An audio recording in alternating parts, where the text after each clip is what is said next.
السلام علیکم every one the conversation with Mehwish Khan میں میں ہوں آپ کی ہوسٹ مہوش خان.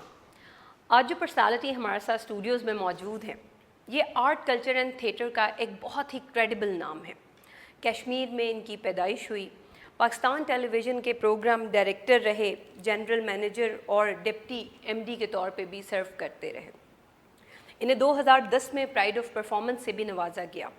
انہوں نے ایسے ایسے شاہکار تخلیق کیے جو آج بھی تھیٹر کے لیے ایک گائیڈنگ سٹار کنسیڈر کیے جاتے ہیں.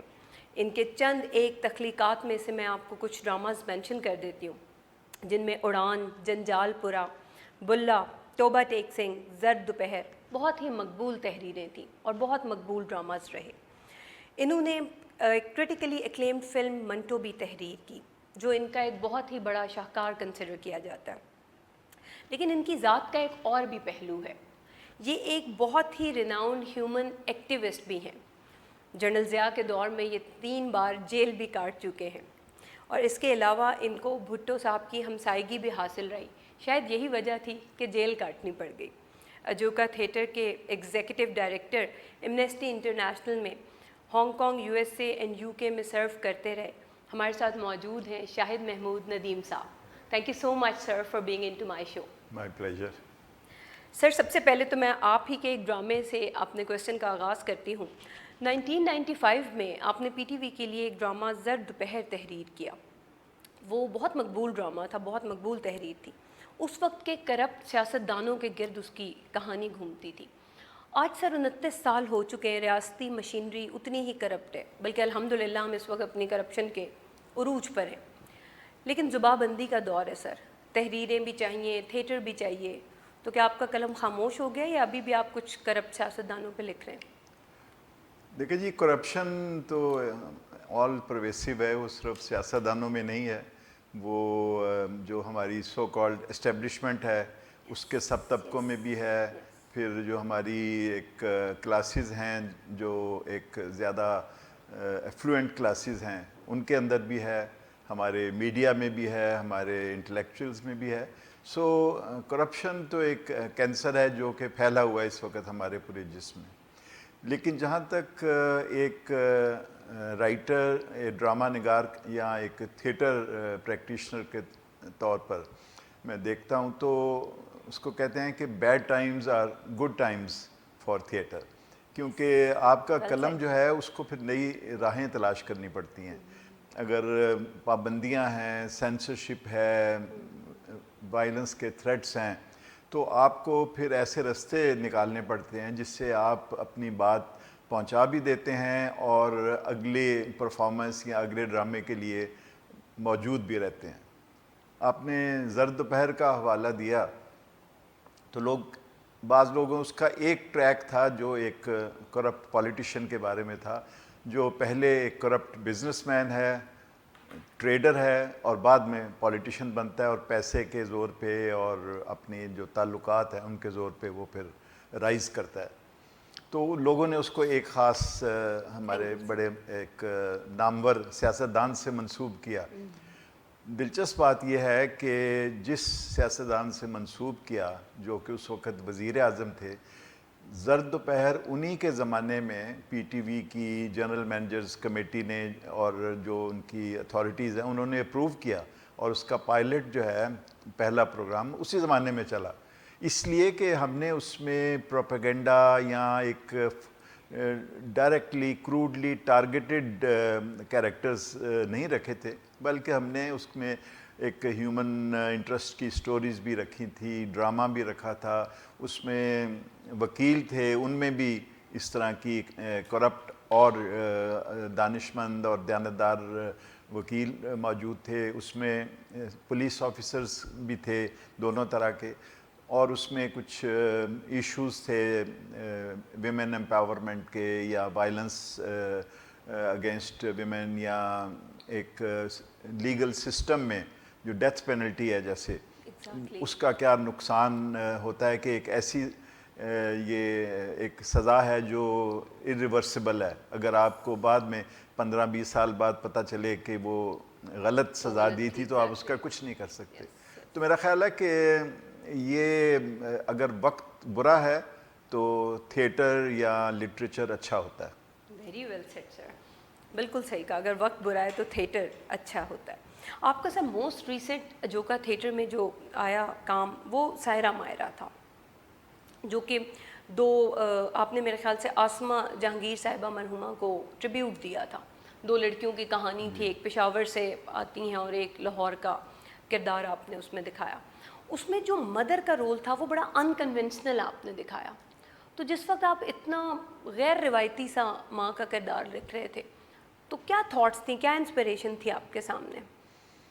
دیکھیں جی, پہلی بات تو یہ کہ اجوکا یا میرا اپنا جو کام ہے وہ پریڈومینیٹلی فیمنسٹ ہے, اور اس میں کیونکہ وہ ایک کیریکٹر وائز بھی کہ ہمارے ہاں کی خواتین زیادہ ظلم کی شکار بھی ہوتی ہیں اور اس کے خلاف لڑتی بھی ہیں, لیکن اس کے ساتھ ساتھ یہ ہے کہ وہ ایک معاشرے کی جو ایک بیمار سوچ ہے, ایک طبقاتی سوچ ہے, ایک سیکسسٹ سوچ ہے, اس کی بھی عکاسی کرتا ہے. تو اس لحاظ سے ہمارے لیے جو اسٹرانگ فیمنسٹ ایشوز یا ویمن امپاورمنٹ ایشوز جو ہیں دے ہیو پرائیورٹی فار اس.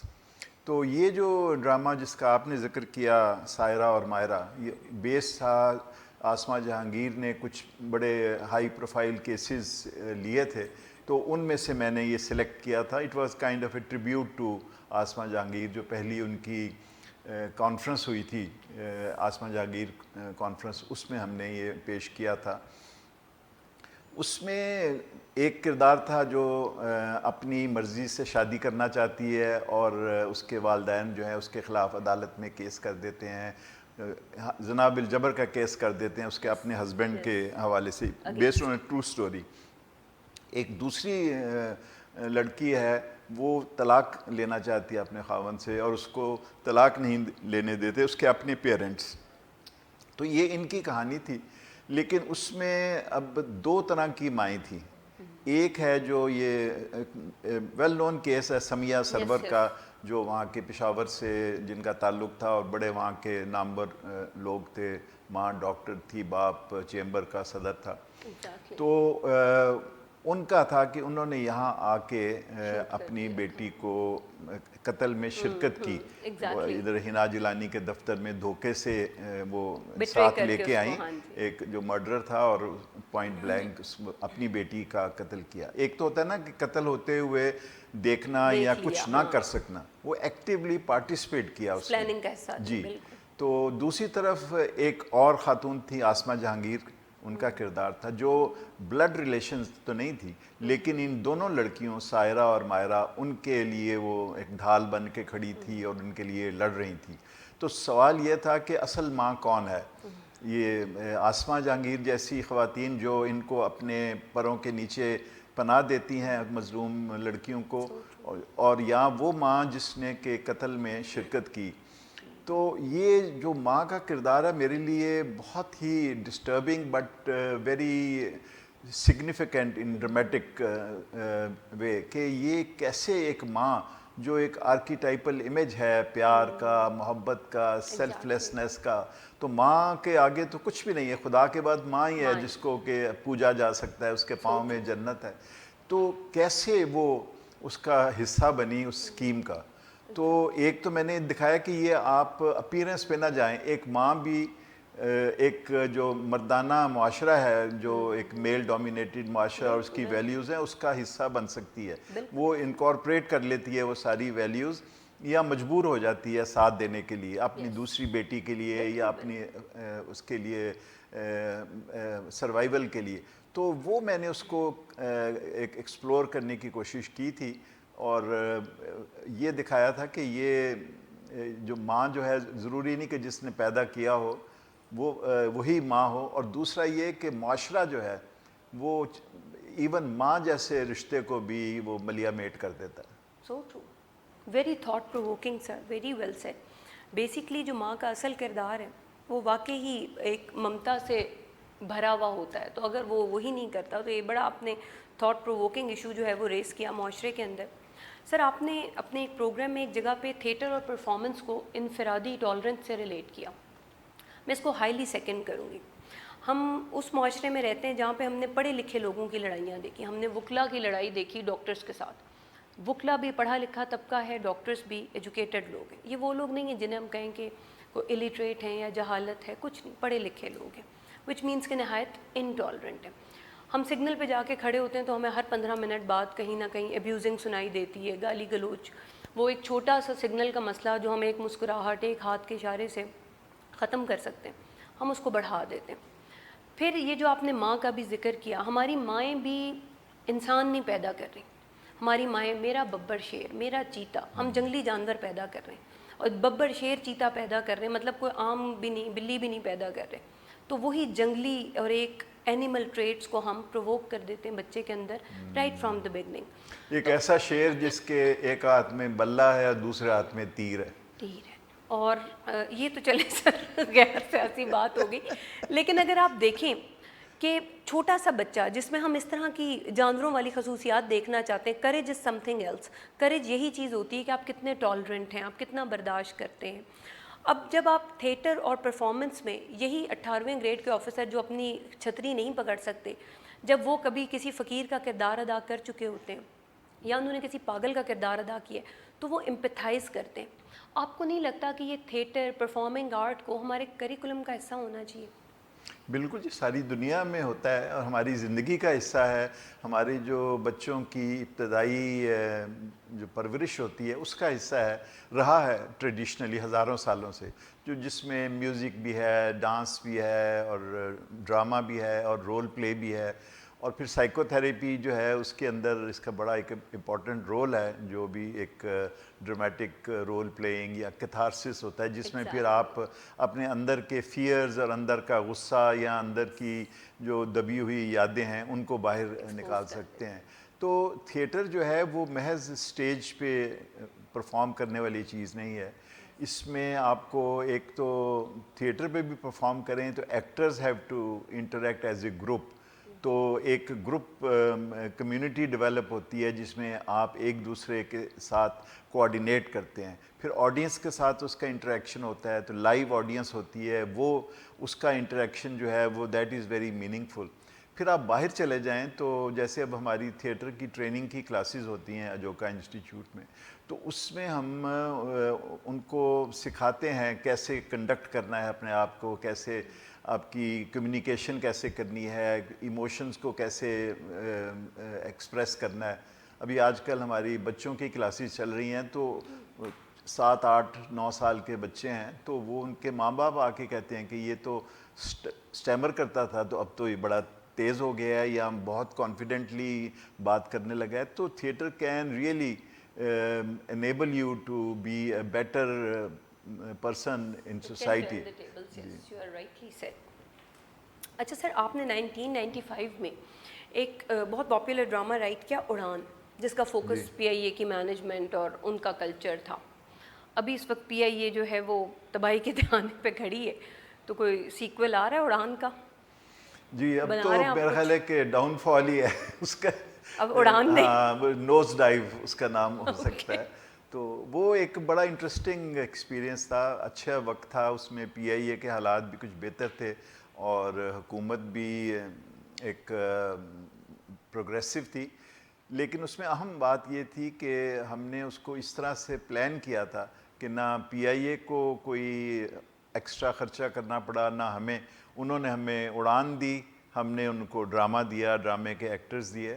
اور آئیڈیا یہ تھا کہ ایک تو وہ نیا ابھی پیریڈ تھا جب انٹرنیشنل فیلڈ میں ٹیلی ویژن, پاکستانی ٹیلی ویژن داخل ہو رہا تھا.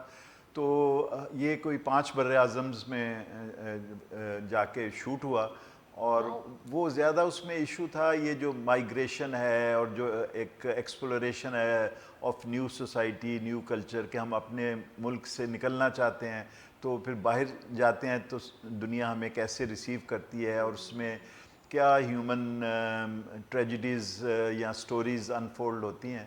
تو ساتھ ساتھ it was also an opportunity for Pakistani audience to see Kenya and U S A and America and Nepal. تو اس طرح سے وہ ہم نے ان کو ایک دنیا کی جو سیر بھی کرائی, اور جو پاکستانی سٹوریز ہیں جو اسپیشلی جو اوورسیز پاکستانیز ہیں ان کو بھی دکھایا. اور میرا خیال ہے کہ ابھی تک اس کے بعد کوئی ایسا سیریل پرائیویٹ یا آفیشیل ایسا نہیں آیا جو 5 سب کانٹیننٹس میں شوٹ ہوا ہو. Excellent work sir, I would highly appreciate. اچھا سر, مدیحہ گوہر صاحبہ آپ کو جنت میں ملی تھیں, یعنی کنیٹ کالج میں آپ کی پہلی ملاقات ہوئی, پھر آپ کیسے انہیں اس جنت سے نکال کے اس دنیا میں لے کے آئے؟ اصل میں میں وہاں حادثتاً پہنچ گیا تھا. کوہ کاف بھی اس کو کہتے ہیں, اور ہمارے اور آپ کے مشترکہ دوست ہیں آج کل وہ کوہ کاف کی سیر کر رہے ہیں. گوئندی صاحب. تو ہمارے زمانے میں وہ کوہ کاف جو ہے وہ کنیڈ کالج کو کہتے تھے.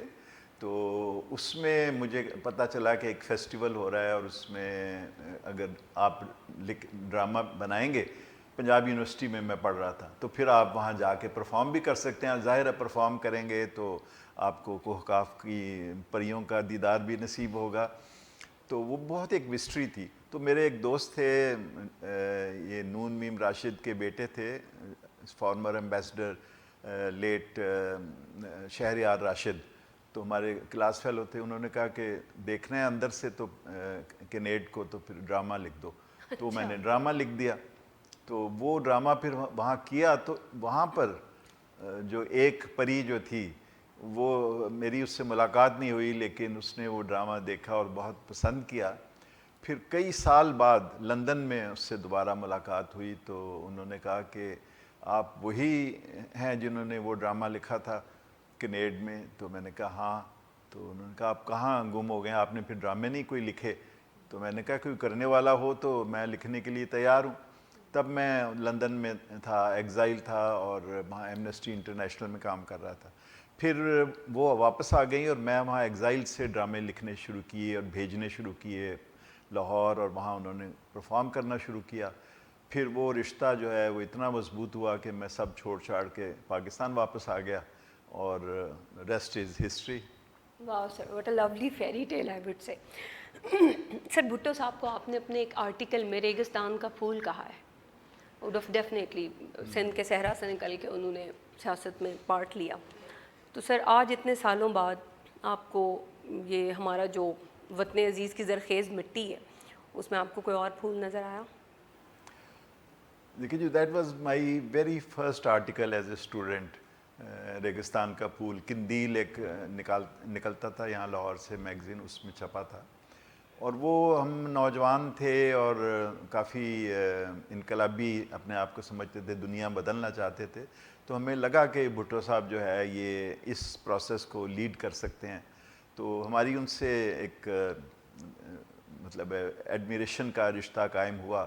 اور اگرچہ میں ان کی پارٹی میں کبھی نہیں رہا, لیکن یہ ہے کہ ان کی سوچ اور ان کی جو پرسنالٹی ہے وہ اس نے مجھے ساری زندگی متاثر رکھا.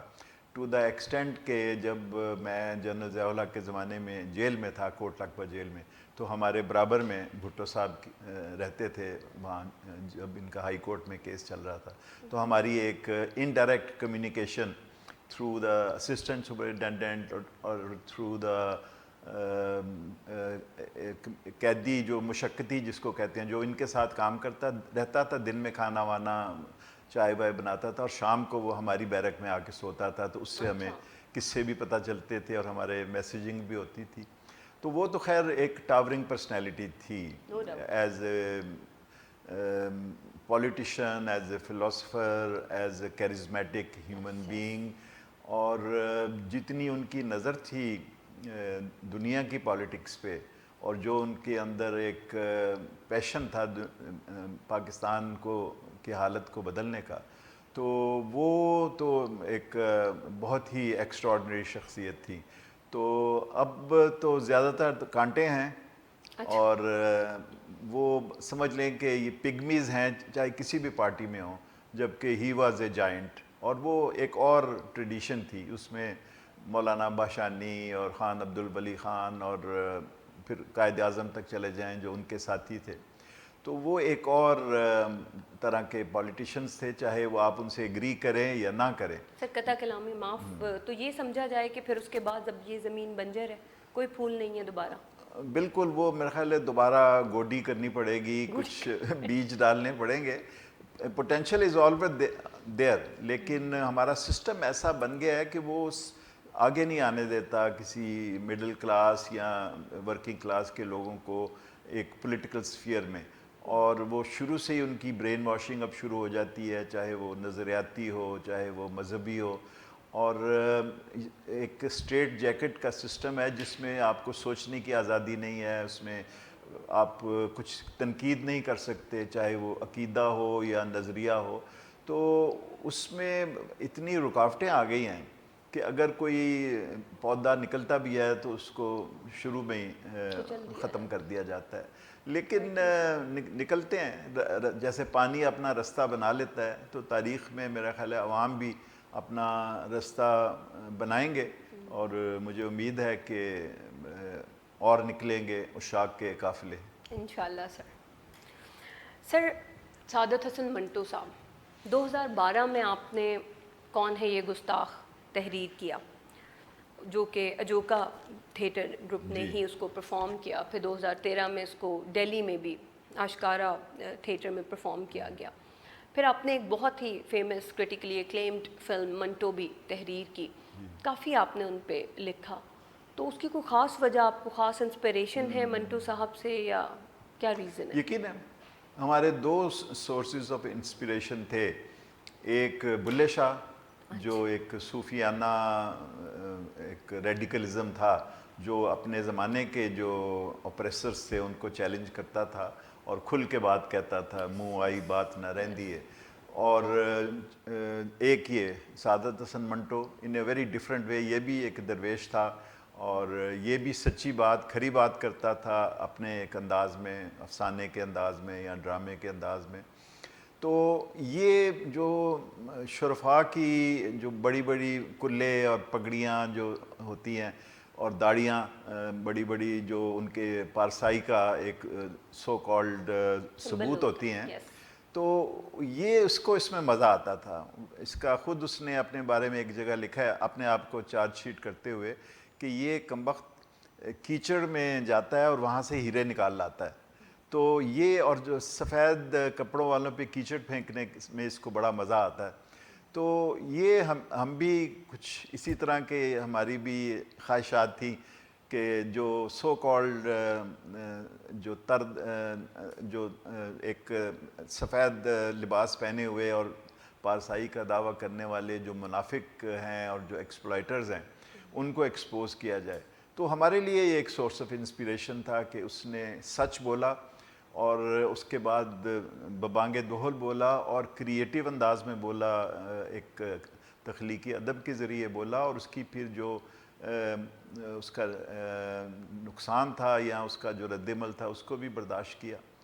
ان کی سب سے بڑی جو ایک سگنیفیکنٹ چیز ہے وہ ہے کہ جو پارٹیشن پہ انہوں نے جو اپنی کہانیاں لکھیں, خاص طور پہ سیاہ حاشیے میں, تو اس میں وہ ایک بہترین اور ایک لحاظ سے بہت disturbing expression of the madness which accompanied partition. لیکن سب سے بڑی بات ہے کہ اس زمانے میں بھی, یعنی لیٹ 40s ارلی 50s میں بھی, ہی ٹک نو سائڈز. انہوں نے انسانیت کے لحاظ سے دیکھا, چاہے وہ مسلمان ہو, سکھ ہو, ہندو ہو, کوئی عیسائی ہو, اس نے ایک انسانیت کا جو ایک بربادی ہوئی تھی, تذلیل ہوئی تھی, اس کو نشانہ بنایا. اس لیے ان کو آج ہندوستان میں بھی پاکستان کے علاوہ اپنے دور کا ایک عظیم ترین افسانہ نگار سمجھا جاتا ہے. اور میں سمجھتا ہوں کہ ہمارے لیے وہ, ہم نے بڑا ان کو ڈیمونائز کیا اور بڑا ان پہ الزام بھی لگائے, کیس بھی چلائے, لیکن اب ہم آہستہ آہستہ سمجھ رہے ہیں کہ منٹو کی سچائی جو ہے وہ اس کو بیان کرنا ایک معاشرے میں, منافقت سے بڑے ہوئے معاشرے میں, یہ بہت بڑا جہاد ہے. کوئی شک نہیں سر. منٹو صاحب نے شاید جو کریٹیوٹی کی جو پین تھی اس کو تشبیہ دی تھی انہوں نے بچہ پیدا کرنے کی پین سے. میں اسے کہتی ہوں کہ pain of creation equals to pain of creativity.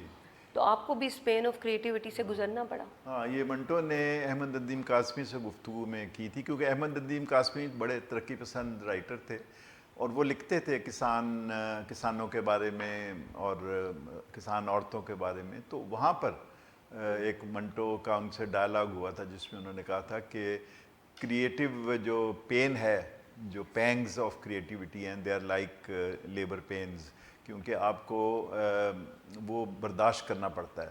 اور خاص طور پہ اسی لیے میں نے جو اپنا یہ جو ڈرامہ تھا کون ہے یہ گستاخ منٹو پر, یا اس کا جو ورشن تھا ٹیلی ویژن پہ میں منٹو اور اسکرین پہ منٹو دا مووی, تو اس میں ایک حمزاد کا کیریکٹر کریٹ کیا تھا, ایک آلٹر ایگو, جو کہ منٹو کی کہانیوں سے ہی نکلتا ہے, کہ جو منٹو کو چیلنج کرتا ہے, منٹو کو کویسچن کرتا ہے, اور اس کو میں نے ایک عورت بنایا تھا. تو وہ اس لیے کہ منٹو کی اپنی کہانیوں میں تھا کہ جب ایک عورت جو ہے وہ صحیح ایکسپریس کرتی ہے وہ درد جو منٹو کے اندر تھا کہ اپنے معاشرے کو جو دیکھتا تھا, تو سو وہ اس کا اپنا ایک چوائس تھی, اور ویری پینفل چوائس. اس کو ہی had to pay a very heavy cost. تو ہمارا بھی یہ ہے کہ جو میں بھی لکھتا ہوں تو میں کوشش کرتا ہوں کہ سچ لکھوں یا نہ لکھوں. چنانچہ میں نے اسی لیے کمرشل جو فیلڈ ہے اس کو نہیں آپٹ کیا. ٹیلی ویژن میں بھی میں نے اگر کچھ لکھا یا پروڈیوس کیا تو وہ پھر اپنے سوچ کے لحاظ سے ایک میننگ فل, چاہے وہ آنر کلنگ ہو, چاہے وہ پیس کا ایشو ہو, ریلیجیس ٹالرنس ہو, گرل چائلڈ کے بارے میں ہمارے رویے ہوں, تو اور ڈرامے بھی جو ہمارے ہیں وہ ان ہیومن رائٹس ایشوز کو ٹچ کرتے ہیں. تو تکلیف سہنی پڑتی ہے, لیکن یہ جس طرح ایک خوبصورت بچے کی پیدائش کے بعد جو تسکین اس کی ماں کو یا اس کے فیملی کو ملتی ہے, اسی طرح پھر جب ایک کریشن تیار ہو جاتی ہے اور لوگ اس کو اپریشیٹ کرتے ہیں اور اس سے متاثر ہوتے ہیں, تو پھر ہمیں لگتا ہے کہ it is worthwhile. Very well said sir. Sir India Pakistan کے کلچرل ریلیشن شپ پہ آپ نے بہت اہم رول پلے کیا. میں سمجھتی ہوں بہت سگنیفیکنٹ رول تھا. ماضی میں آپ بہت فیسٹیولز اور تھیٹرز اور بہت سارے آپ نے پروگرامس جو ہیں وہ آرگنائز کیے انڈو پاک ریلیشن شپ میں. سر 7 کلومیٹر کا فاصلہ اگر ہم طے کرتے ہیں تو 7 لاکھ کی گاڑی وہاں پہ جو مل رہی ہے وہ 7 کلومیٹر ادھر آتے ہی 30 لاکھ کی ہو جاتی ہے. تو یہ جو ٹریڈ ریلیشن شپس ہیں یہ ہمارے لیے اس وقت بہت ضروری ہیں, اور نہ صرف انڈیا پاکستان کے لیے, یہ پورے خطے کے لیے بہت ضروری ہے. ہمارا مسئلہ اس وقت جنگ لڑنا نہیں ہے, ہمارا مقصد اس وقت دشمنی نہیں ہے, ہمارا مقصد دونوں ملکوں کی پاورٹی کو ختم کرنا ہے, بیسک ہیومن رائٹس کو انڈورس کرنا ہے.